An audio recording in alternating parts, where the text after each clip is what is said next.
हरि ओम. सत्ववान सात्विक सत्य सत्य धर्म परायण अभिप्राय प्रिया हर प्रियकृत प्रीती वर्धना. श्री विष्णू सहस्रनाम श्लोक क्रमांक 106 आणि नाम आहे 867. सत्ववान शौर्य संपन्न सामर्थ्यवान योद्धा जयश्च जैताच सर्व प्रकृतीरीश्वर. भगवंतच विजय आहेत, योद्धा आहेत आणि सर्वांचे परम कारण परमेश्वर आहेत. श्री राधा माधव चिंतन पृष्ठ 417. रामायण महाभारत किंवा अन्य जी युद्ध झाली त्यात अनेक असुर बलाढ्य राजे यांना यमसदनाला पाठवणारे सत्ववान आहेत. कालोस्मी लोकक्षयकृत प्रवृत्तो लोकान संहर्तुम्य प्रवृत्त. गीता 11:32. मी लोकांचा संहार करणारा वृद्धिंगत झालेला काळ आहे आणि येथे लोकांचा संहार करण्यासाठी मी निघालो आहे. अशा सत्ववान श्री विष्णूंचे गुणगान गाऊ. 868. सात्विक हो. मुख्यतः सत्वगुणी सद्भाव साधुभावे सदित्य तत्प्रयुज्यते. गीता 17:26. परमात्म्याचे सगुण आणि निर्गुण, साकार आणि निराकार इत्यादी जी रूपे आहेत त्या सगुण साकारातही त्यांचे विष्णू, राम, कृष्ण, शिव, शक्ती, गणेश, सूर्य इत्यादी जितके अवतार आहेत ते सर्वच सर्व सद्भावाच्या अंतर्गत येतात. अशा प्रकारे ज्याचा कोणताही देश, काळ, वस्तू इत्यादी मध्ये कधी अभाव नसतो अशा परमात्म्याची अनेक रूपे आहेत, अनेक नामे आहेत, अनेक प्रकारच्या लीला आहेत. त्या सर्वच्या सर्व सद्भावाच्या अंतर्गत येतात. मनस्समाधाय सात्विक. गीता 17:11. संसाराशी संबंध विच्छेद करून सात्विक भाव, आचरण, विचार स्वभावता दैवी संपत्तीचे असल्याने परमात्म्याकडे घेऊन जाणारे असतात. सत अर्थात निर्गुण होतो. दैवी संपत्तीतही जितके गुण आहेत ते सर्व सात्विक आहेत. परंतु दैवी संपत्तीयुक्त मनुष्य जेव्हा सत्वगुणांच्याही पलीकडे जाईल, अर्थात जेव्हा संपूर्णपणे गुणसंग्रहित होईल तेव्हाच तो परमात्म्याला प्राप्त होईल. सत्ययुगामध्ये सात्विक गुण प्रधान होता. अशा सात्विक श्री विष्णूंना समर्पित होऊ. 869. सत्य हो.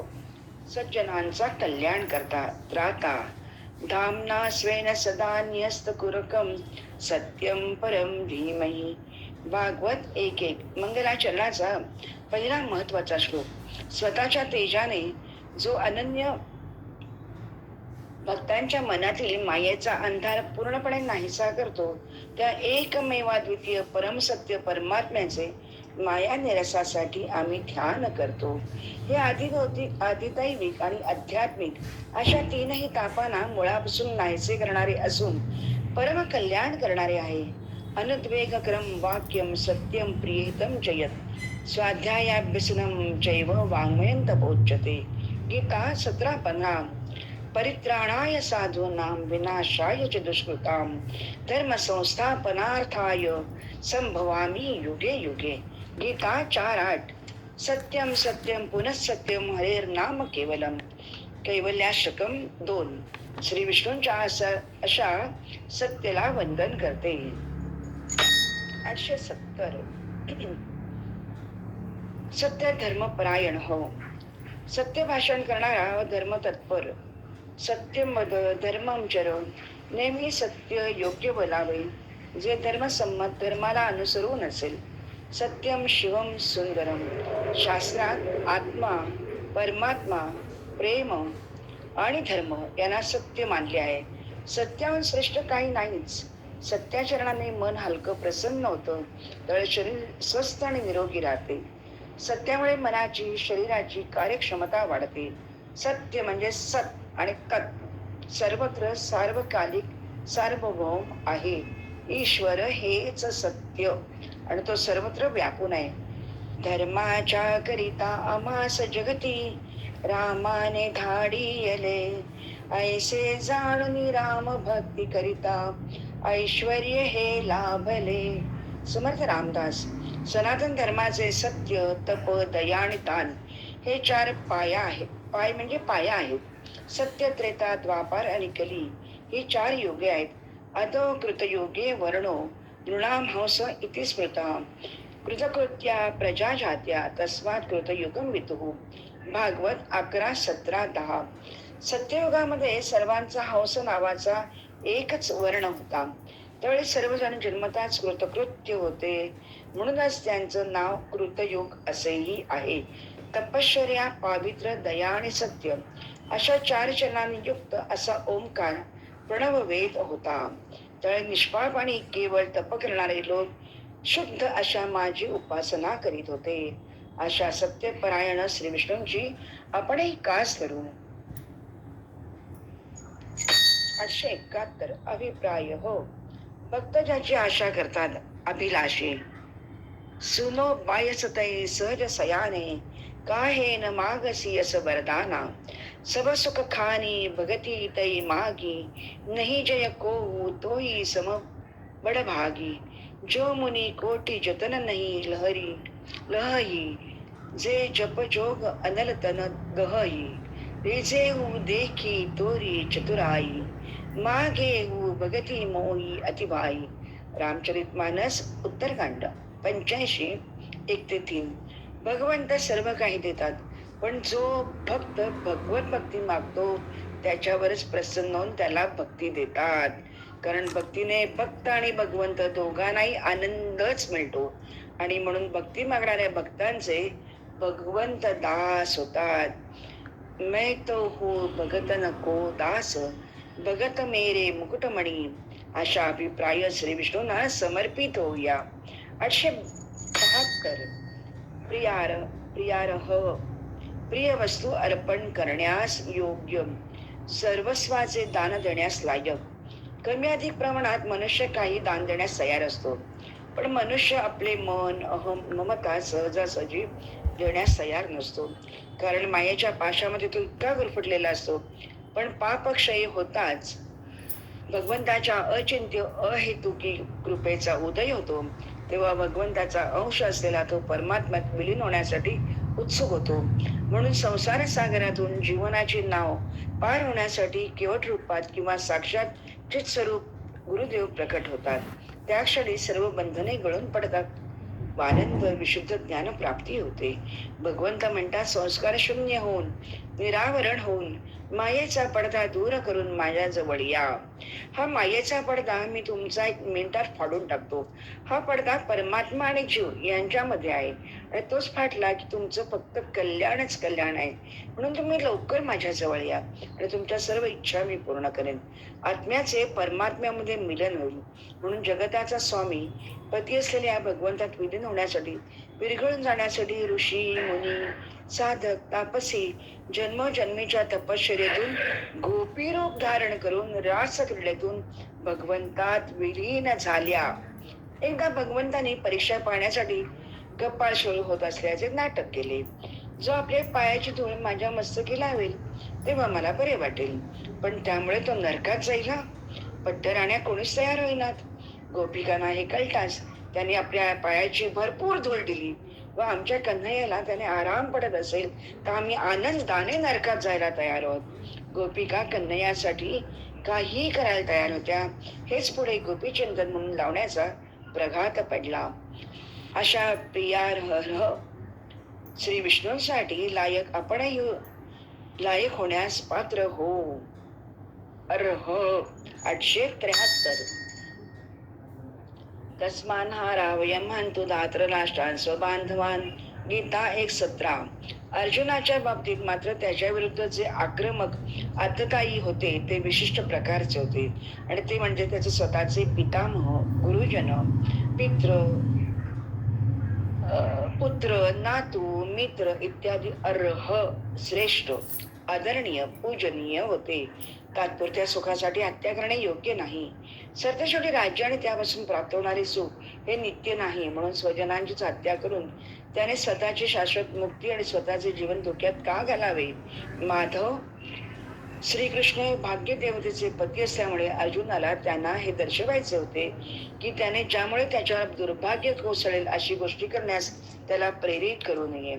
परंतु वास्तविकपणे श्रीकृष्ण हे भक्तांनाच काय, इतरांनाही दुर्भाग्याकडे कधीच नेत नाहीत.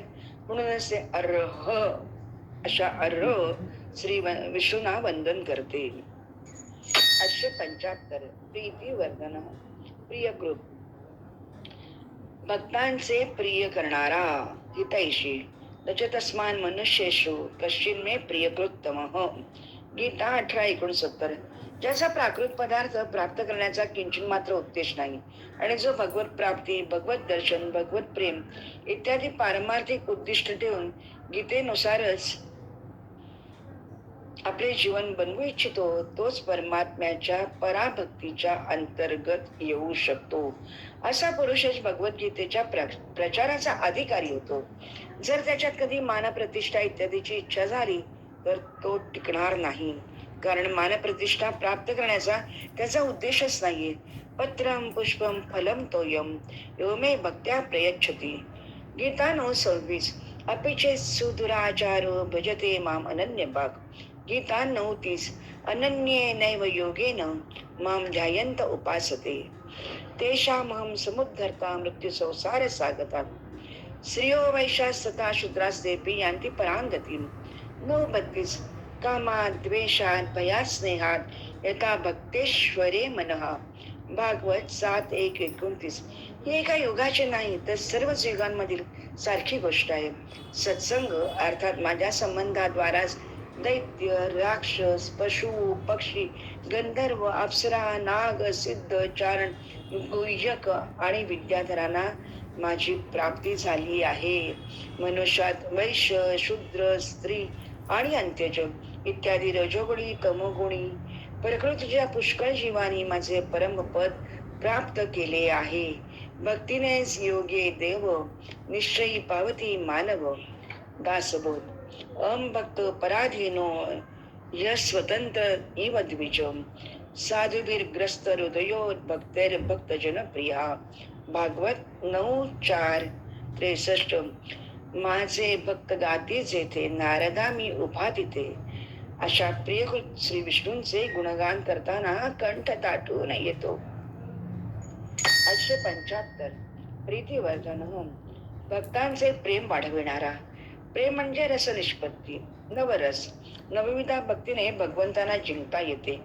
तेषां सततयुक्तानां भजतां प्रीतिपूर्वकं ददामि बुद्धियोगं तं येन मामुपयान्ति ते. गीता 10:10. जे प्रेमाने सतत माझी सेवा करण्यात युक्त असतात त्यांना मी ज्ञान देतो. जेव्हा मनुष्य भगवत धामात जाण्याचा प्रयत्न करतो आणि भक्तिभावाने कृष्ण भावनेचा स्वीकार करतो तेव्हा त्याच्या या कृतीला बुद्धियोग असे म्हटले आहे. ज्यायोगे आपण या भौतिक जगताच्या जंजाळातून मुक्त होऊ शकतो तो मार्ग म्हणजे बुद्धियोग होय. श्रीकृष्ण हेच प्रगतीचे परम लक्ष आहेत हे लोकांना माहीत नसते. म्हणून भक्तांचा सत्संग आणि प्रामाणिक आध्यात्मिक गुरु हे महत्वपूर्ण आहेत. मनुष्याने जाणले पाहिजे की श्रीकृष्ण हे ध्येय आहे आणि जेव्हा ध्येय निश्चित होते तेव्हा ध्येय प्राप्तीचा मार्ग हळूहळू पण उत्तरोत्तर अक्रमीला जातो आणि अखेरीस अंतिम ध्येयाची प्राप्ती होते. श्रीकृष्णांना जाणण्यासाठी ज्ञानाचा आधार घेण्यात आनंद मानतो त्याला ज्ञानयोगी म्हटले जाते. आणि जेव्हा तो जाणतो की कृष्ण हेच ध्येय आहे आणि कृष्ण भावना व भक्तियोगाद्वारे श्रीकृष्णांचा पूर्णपणे आश्रय घेतो त्याला भक्तियोगी किंवा बुद्धियोगी म्हटले जाते. भक्तियोग आणि बुद्धियोग हा परिपूर्ण योग आहे.